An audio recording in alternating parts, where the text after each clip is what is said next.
అదే RTV app వార్తల్ని క్షణాల్లో చదివే అవకాశం ఉంటుంది. ఒక న్యూస్ పేపర్, ఒక టెలివిజన్ ఛానల్ మీ చేతుల్లో ఎప్పుడూ ఉంటాయి. కొందరు మిత్రులు ఈ విషయం గురించి ప్రసారం చేయడం, ప్రచురించడం జరిగితే ముఖ్యమంత్రి గారు విదేశాల్లో ఉన్నారు. నేను జిల్లా మంత్రిగా, తుమ్మల నాగేశ్వరరావు గారు జిల్లా ఇన్ఛార్జ్ మంత్రిగా, ఈ ఉమ్మడి జిల్లా పెద్ద మనిషి, ప్రాజెక్టుల విషయంలో చాలా లోతైన అవగాహన కౌన్సిల్ చైర్మన్ సుఖేందర్ రెడ్డి గారు, మేము వాస్తవ పరిస్థితిని ఫీల్డ్లో పరిశీలించి ఇంజనీర్లతో, ఫీల్డ్ ఇంజనీర్లతో మాట్లాడి, ఏజెన్సీతో మాట్లాడి, మరి ప్రభుత్వం ఏ విధంగా ముందుకు పోవాలనో నిర్ణయం చేయడానికి ఈరోజు ఇక్కడికి రావడం జరిగిందని చెప్పి ముందుగా మనం చేస్తున్నాం. మీడియా మిత్రులారా, మీకు మీ ద్వారా యావత్ తెలంగాణ ప్రజానీకానికి ఒక స్పష్టమైన విషయం ప్రభుత్వం సైడ్ నుంచి తెలియజేస్తున్నాం. జరిగిన సంఘటన చిన్నది, జరిగిన నష్టం చాలా తక్కువ. సరే, అది కూడా బాధాకరం. కానీ ఒకటి రెండు నెలలు ఆలస్యం తప్పితే ఎంత నష్టం జరిగినా అది కాంట్రాక్టర్ కంపెనీ భరిస్తుంది. ప్రభుత్వానికి ఏమీ నష్టం లేదు. చాలా స్పష్టంగా ఈ ప్రాజెక్టు ఇంకా పూర్తి కాలేదు, నిర్మాణంలో ఉంది. నిర్మాణంలో ఉన్న ప్రాజెక్టు పూర్తి చేసి అన్ని విధాలుగా పూర్తయిన తర్వాత ప్రభుత్వానికి అప్పచెప్పాలి. ప్రస్తుతం నిర్మాణంలోనే ఉంది. మరి జరిగిన సంఘటన, యాక్సిడెంటు దురదృష్టకరం, బాధాకరం. కానీ ఆ విషయాన్ని ఏదేదో జరిగిపోయినట్టు కొంతమంది అపోజిషన్ లీడర్స్ మాట్లాడుతూ కొంత స్పష్టంగా క్లారిటీ ఇస్తున్నా. ఈ సంఘటన వల్ల 1-2 నెలలు ఆలస్యం అవుతుంది. నష్టం, ప్రాణ నష్టం ఏం జరగలేదు.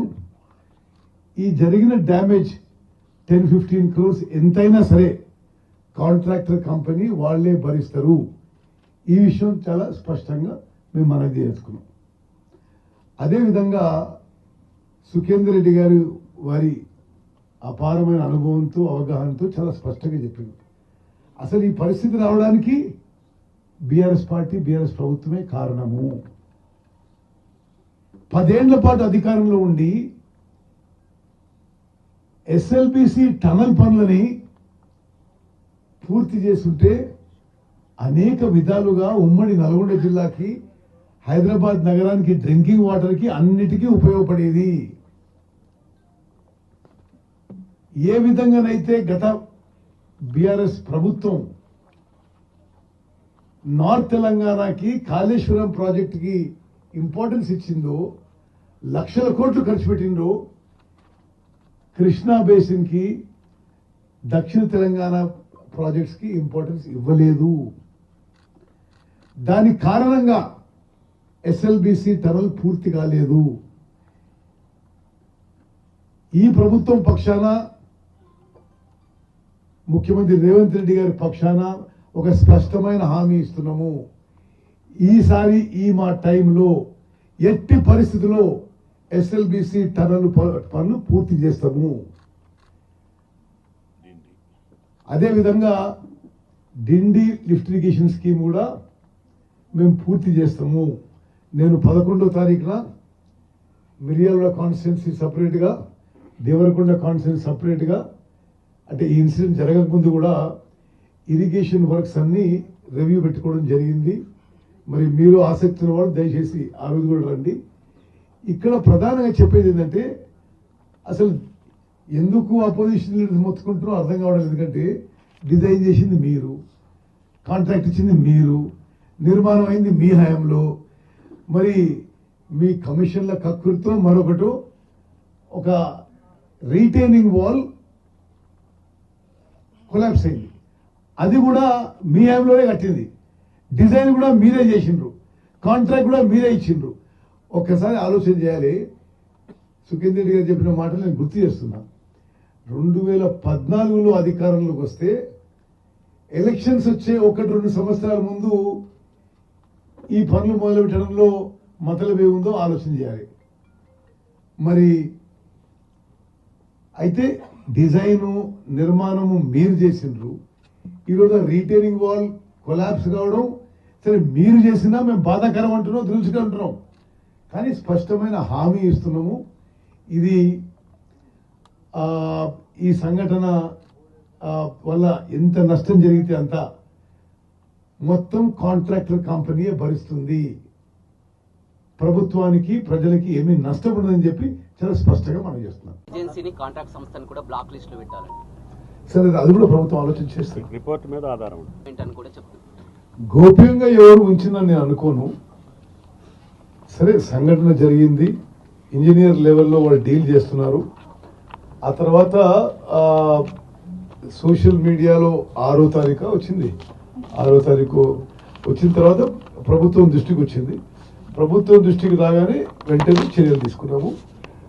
ఇప్పుడు ఆ రీటైనింగ్ వాల్ పడిపోవడం ఏజెన్సీ అప్పుడే వాళ్ళు దాన్ని పునర్నిర్మాణం చేస్తామని చెప్పి కూడా హామీ ఇవ్వడం జరిగింది. అంటే మీరు అధికారుల మీద ప్రెషర్ చేయబట్టి ఇప్పుడు పనులు చేసే పని లేదు, అధికారుల మీద ప్రెషర్ చేయబట్టి వాళ్ళు పనులు చేయడం వల్ల ఈ విధంగా జరిగిందని కూడా చెప్తున్నారు.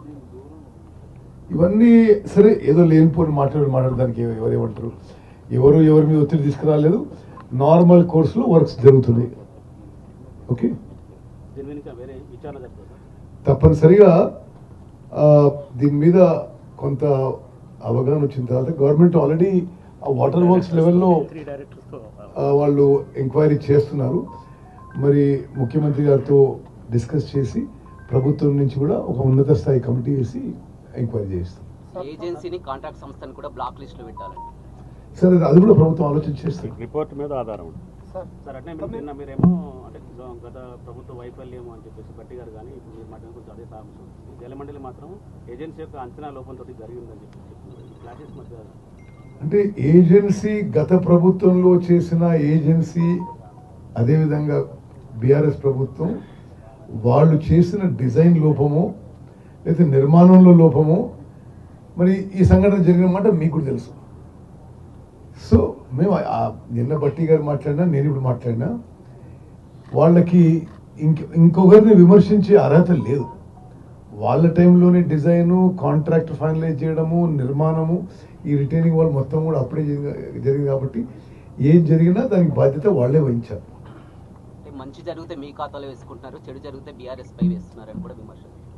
సరే లేదు మాట్లాడదానికి ఏం సమాధానం చెప్తారు. అది కాదు ఫస్ట్ స్పందించింది వాళ్ళ ఈ గవర్నమెంట్. అదిగాక ఈ మంచి ఏం జరిగింది, ఎస్ఎల్బిసి టనల్ ఏం జరిగింది, డిండి ఏం జరిగింది. అసలు దక్షిణ తెలంగాణకి బీఆర్ఎస్ టైంలో ఇరిగేషన్ ప్రాజెక్ట్స్లో చాలా తీవ్రమైన అన్యాయం జరిగింది. పెట్టుబడులు కానీ అంటే అమౌంట్ ఆఫ్ ఇన్వెస్టెడ్ మనీ కానీ ఆయకట్ జనరేటర్ కానీ చాలా తక్కువ. తప్పనిసరిగా సరే ఇప్పుడు మా ప్రభుత్వంలో నేను గతంలో ప్రకటించినట్టుగా ప్రతి సంవత్సరం 6 నుంచి 6.5 ఎకరాలు కొత్త ఆయకట్ తీసుకొచ్చి 6 లక్షలు 6 నుంచి 6.5 లక్షలు కొత్త ఆయకట్ తీసుకొచ్చి మొత్తం ఈ 5-year టర్మ్లో 30 నుంచి 35 లక్షల ఎకరాలు కొత్త ఆయకట్ తీసుకురాబోతున్నాం. మరిన్ని వీడియోస్ కోసం ఛానల్ ని సబ్స్క్రైబ్ చేయండి, లేటెస్ట్ అప్డేట్స్ కోసం వాట్సాప్ ఛానల్ ని ఫాలో చేయండి అండ్ లింక్ డిస్క్రిప్షన్ లో ఉంది.